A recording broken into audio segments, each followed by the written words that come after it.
Меня зовут Илья Бортнюк, я директор компании «Светлая музыка» из Санкт-Петербурга.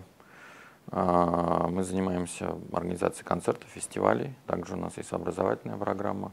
И еще у нас есть фестиваль, музыкальный фестиваль «Стереолето», который проходит уже 10 лет, 11 раз сейчас будет. Ну, я, собственно, и являюсь его таким идеологом и продюсером еще этого фестиваля. Концепция очень простая, как и у всех хороших фестивалей. Хорошая атмосфера, хорошая публика и интересная, качественная, новая музыка. То есть все-таки, наверное, это можно назвать то, что находится между культовыми артистами и вот такими, которые только появились и которые герои завтрашнего дня. У нас нет традиционной музыки, такой совсем традиционной, какой-нибудь такой традиционный рок или металл или хард-рок, но все остальное может быть совершенно разное, от волт-бит до инди-рока какого-нибудь. Наверное, ближайшие аналоги в Европе это Flow-фестиваль в Финляндии, Ойя в Норвегии, Primavera Sound в Барселоне, то есть как-то вот так вот. Иногда это называется Advanced Music, но в том числе там есть и какие-то у нас иногда такие герои настоящие, типа Ника Кейва или Massive Attack и так далее.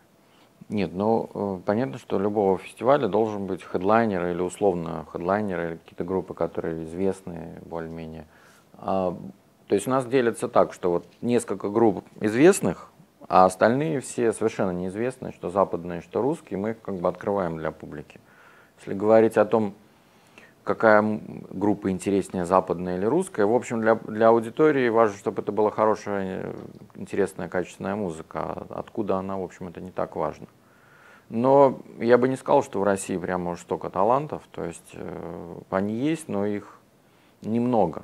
Ну, может быть, потому что все-таки у нас нет таких условий благоприятных для взращивания этих талантов, чем, например, в той же Финляндии или даже в Эстонии. За 10 лет Стереолето, вот сейчас 11-й раз будет, нам один раз дали грант, ну, как поддержку от города в размере 0,2% от бюджета фестиваля. Так что я считаю, что можно сказать, что нет, не получаем ничего. Но сейчас ситуация изменилась, сейчас у Петербурга новый председатель комитета по культуре, Дмитрий Месхиев, такой он режиссер известный, и он, в общем, скажем так, в теме, он в курсе, что происходит в музыке, и такой более открытый. Посмотрим, удастся ли ему как-то эту ситуацию изменить. Мы опять подали грант, мы каждый год подаем грант, естественно, на Стереолето. Но вот, кстати, на следующей неделе будет известно, дали нам денег или нет. Но я на это совершенно не рассчитываю. Естественно, основное то, что мы получаем деньги от спонсоров, потому что по-другому фестиваль не сделать, потому что ну, билеты это только порядка 20-30% всего бюджета фестиваля. Ну и немножко нам помогают культурные институты, там, консульства стран, вот тех артистов, которых мы привозим. Но основное это спонсоры, и без спонсоров, конечно, это невозможно делать. Даже в Москве, в Питере, я думаю, что никогда не будут воспринимать фестиваль как какой-то дополнительный источник зарабатывания денег или дополнительный поток туристов и так далее. Но у нас просто, в принципе, те люди, которые находятся в администрации и так далее, они, в общем, очень далеки от этого. То есть они знают, что есть там Мариинский театр, что есть Борис Гребенщиков, слышали про группу Битлз что-то и так далее. То есть, что там есть фестивали, для них это такой. Ну, вообще, Россия же страна такая, что там пока вот нефть льется, то, в общем, все остальное мало кого волнует. И совершенно даже я считаю, что тот потенциал у Петербурга, который есть на данный момент времени, туристический, там, он не используется совершенно. То есть нету нормальной инфраструктуры там, и так далее. Поэтому что говорить о фестивалях? Да, достаточно трудно, потому что у нас нет организации, которая поддерживает музыку.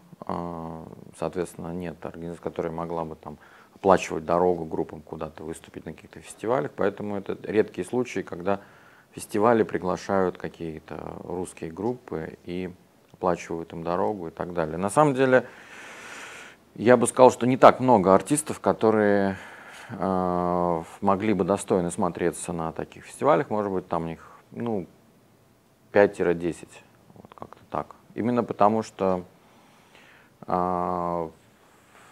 нету опыта такого игры на международных фестивалях, нету вообще понимания, как туда попасть и так далее. Ну, то есть, вот, например, здесь на Tallinn Music Week выступает русская группа Моторама. Меня как раз Хелен попросила написать список из 5 артистов, которые могли бы здесь быть, по моему мнению. Я написал, они выбрали Мотораму, но я считаю, что очень хороший вкус и правильно выбрали. Я бы тоже выбрал Мотораму. Ну, рынок в России, конечно же, он совершенно другой, чем где бы то ни было, и поэтому туда проникнуть не то, что сложно. То есть, на самом деле, если группа востребована, каким-то образом она попала в Россию там, с помощью интернета, какого-нибудь вирусного там, ролика или что-то, то на самом деле бывает так, что за нее сразу борьба начинается. Например, вот сейчас такая группа Katzenjammer, норвежская.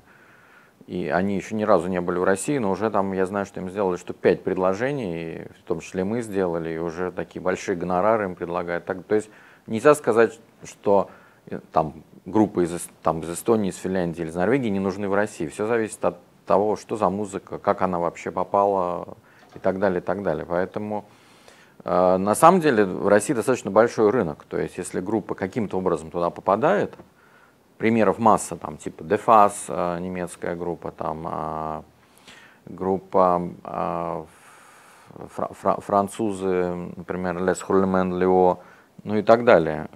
Финские группы некоторые, особенно играющие такой металлический рок, они, в общем, достаточно часто приезжают, играют и, в общем, вполне себе даже там зарабатывают какие-то деньги. Но нет структуры, то есть в России нету структуры нормальной шоу-бизнеса, то есть нету там правильных журналов, правильных каналов, радиостанций и так далее. То есть все заточено исключительно под русскую, вот этот локал, такой поп-маркет, который, в общем, вполне себе, он занимает, я не знаю, процентов, наверное, 60-70 рынка, и вокруг него все культивируется. Все остальное это такой индепендент все равно.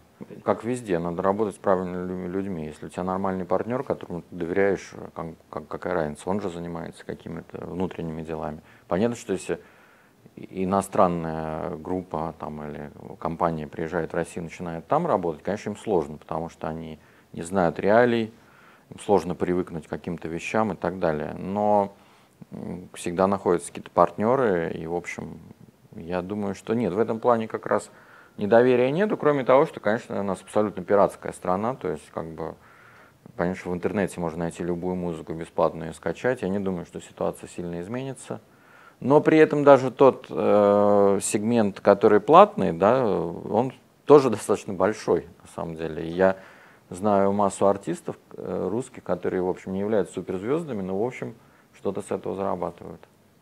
Точно так же, как и наоборот, да, то есть пытаться выступить в каких-то фестивалях, хотя у нас их не так много, где выступают иностранные артисты, как-то там попасть в наши сети социальные и как-то что-то. Но специальных каких-то действий, то есть есть интернет, и с помощью него можно сделать все, что угодно. То есть масса примеров, когда группа, не знаю, там, даже вот исландская группа, там FM Belfast, мы концерт будем делать там скоро, они тоже просто стали очень популярными благодаря интернету, там, фанатам и так далее. То есть это не то, что нужно физически делать какие-то усилия, я имею в виду прямо приезжать и играть на главной площади, это как раз не поможет. А вот интернет, да, конечно. Ну, если куда-то еще в ротацию попасть, там, на радио, но это бесполезно, потому что, как правило, это в основном какой-то такой ход 10-20 и все. То есть новые группы практически не попадают в эфир радиостанций в России.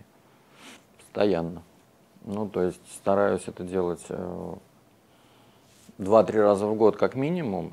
Ну, иногда больше, иногда меньше. Ну, 2-3 фестиваля в год я обязательно посещаю. Ну, на самом деле я могу сказать, что уровень вполне себе. То есть я не могу сказать, что он хуже там, где бы то ни было. Ну, может быть, чуть-чуть меньше, чем там в Финляндии, но некоторые группы, те же там Everton Two Dragons, они заслуженно, я считаю, стали такими известными в Европе, и особенно в Скандинавии. И Ирис, ну вот эта артистка, она тоже выглядит очень здорово, и я считаю, что у нее есть все шансы стать такой, ну, по крайней мере, европейского уровня артистом.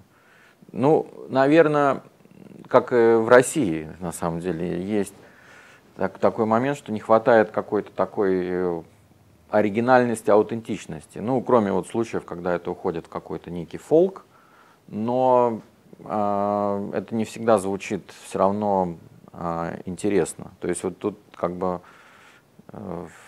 я думаю, что Финляндия как раз справилась с этой задачей. У них есть несколько артистов, звучащих очень аутентично, очень интересно, и при этом не играющих чистый фолк, например, да. Но это задача любой страны. Я думаю, что у вас это уже почти получилось. Вот у России пока нет.